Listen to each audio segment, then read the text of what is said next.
Hello guys, this is your host Leo from Enix Incorporated, and today I'm going to guide you through my C# tutorial. So let's get started. Open up your IDE. IDE stands for Integrated Developer Environment. What it does is it just basically creates environment for developers. For example, you can go and design Windows forms by the drag and drop technique, and then you can program every single component on the window individually, or you can just simply go and start coding, which is called console programming, and that's what we are going to do now, because the window form stuff are kind of more hard and more professional, and this is just beginner stuff. So there are several IDE software such as NetBeans or Eclipse and stuff like that, but I personally prefer Microsoft's Visual Studio, which is the most popular one out there. So open it up. It should load like this. If you have a newer version, the splash screen should be different. I use 2010 Express, and I chose Visual C# because I'm going to teach C#. Let's wait for it to load.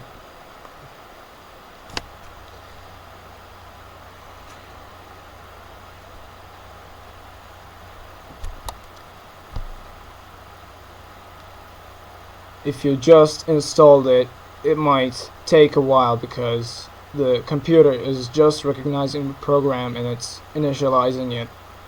The next time you open it, it will be much faster. So just keep that in mind.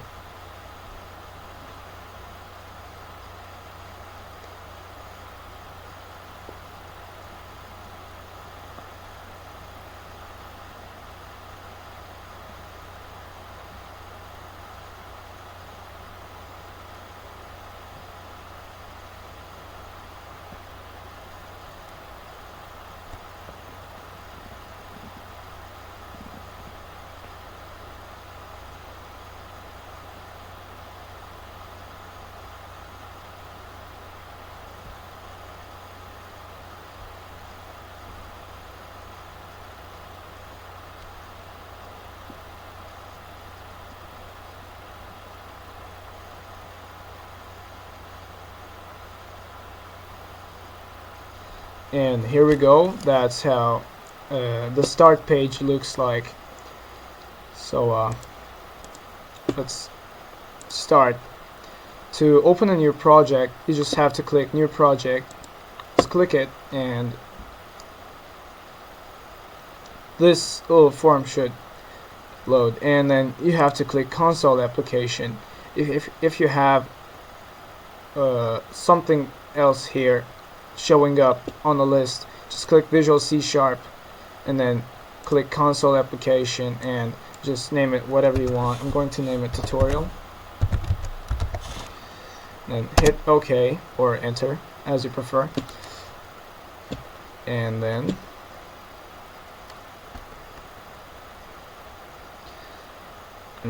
let's wait for our project to load.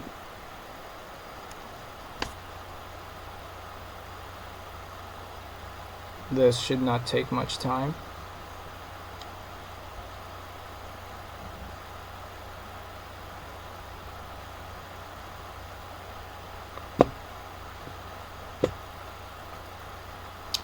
So yeah, here we go. This is our page, and to start programming you have to just look for static void main string arguments, and then you should see two brackets underneath it. Click on it and then press enter on the first bracket. That should leave us a space to write code in. Let's say we want to display our name or even write something on the console. You can start displaying text on the screen by typing console, whoops, sorry, console dot write or write line. You can choose one of these. I'm going to explain the differences in a second, and then just put two, like these things here.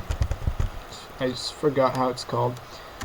And then put this here, and then you can type stuff in here. Let's say I'm going to type my name in it because I want to display my name in it. Say Leo, and then say Leo, and then start the program. It should start to build the program, and then it should load up in a second. So you see here it displayed Leo. It opened the console for a split second and then closed. And the reason is that because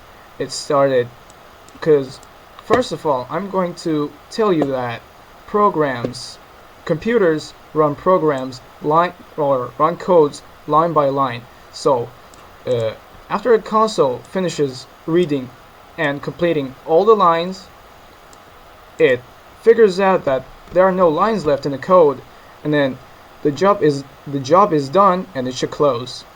So that's why it displays Leo and then just closes. And to prevent that, if we want to console window to stay, we have to type Console.ReadKey and then put two of these things and then this, So what this does is it tells console to read a key from the keyboard. It won't do anything. The console will pause until you press a key. That's why it's called read key, because it reads a keystroke from your keyboard. And now let's start the program this way. Now you see it doesn't close anymore because it is trying to read a key. It's not going to close unless we press something. Let's say I'm pressing space. It closed because it read a key and then closed. Now let's say I'm going to type A. I typed A, it closed. So let's say I want to type something else in it, but I want it to go. See, the cursor is at the end of the line, and if you'll go ahead and put another console write on the next line, like this,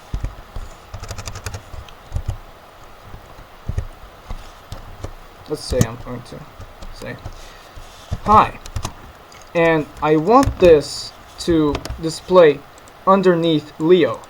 That's not going to happen. I'm going to show you. That's not going to happen because the cursor doesn't switch a line, doesn't shift a line, doesn't skip a line. So, and to do that, the thing we want to do here is we use write line. We just add the word line here to make it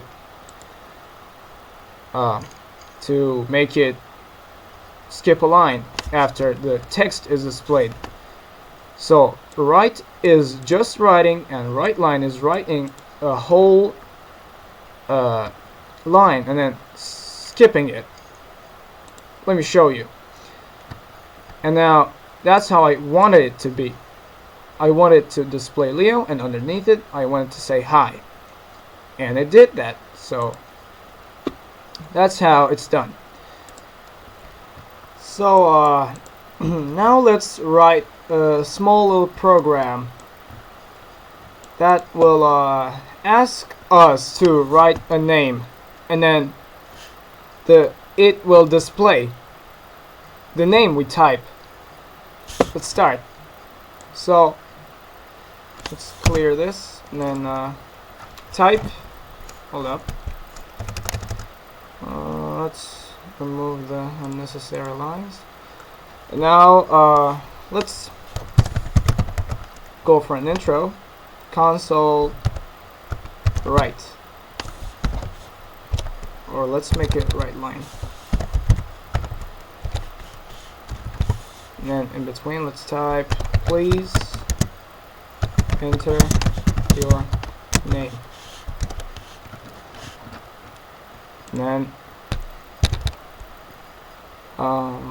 underneath it, let's first we have to create a string variable.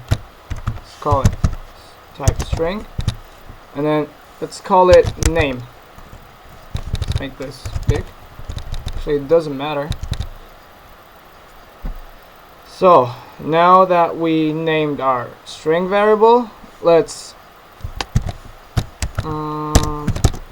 type this name equals Console.ReadLine. And what this means is basically the thing we type on the console is the name.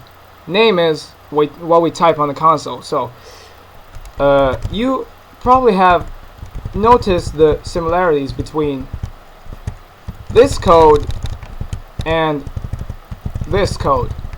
So this is ReadKey. The difference is ReadKey only reads one keystroke, and ReadLine reads the whole line you type. So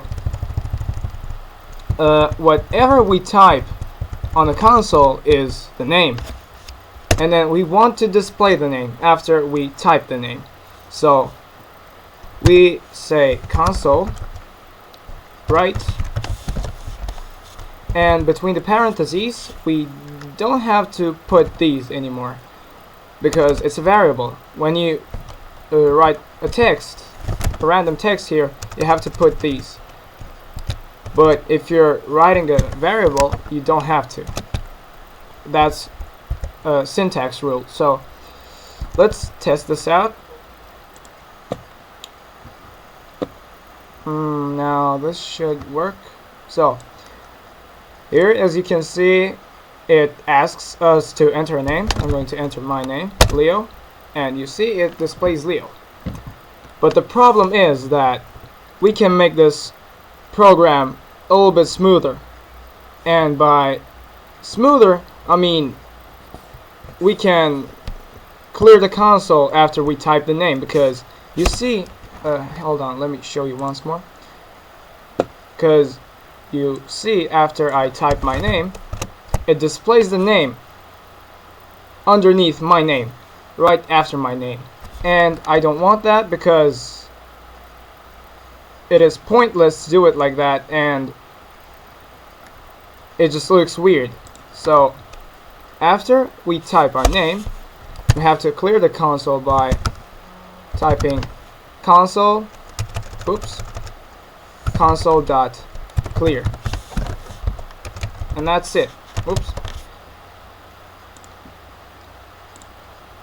Now let's run it. Let's type Leo, and you see it displays Leo. Let's say we want to display it like this. Let me just type it here for a second. Your name is Leo. Let's say we want it to display like this,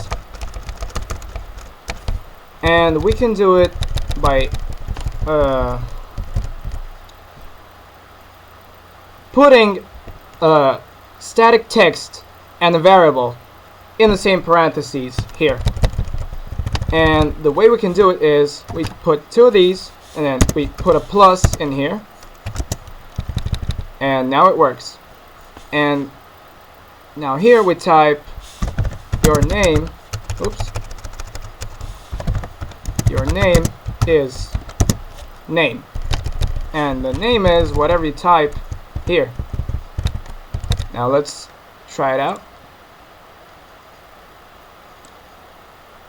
Please enter your name. My name is Leo. Your name is Leo. And that concludes our small little tutorial. you can always practice this by just playing around with it, experimenting and stuff. So yeah, thanks for watching.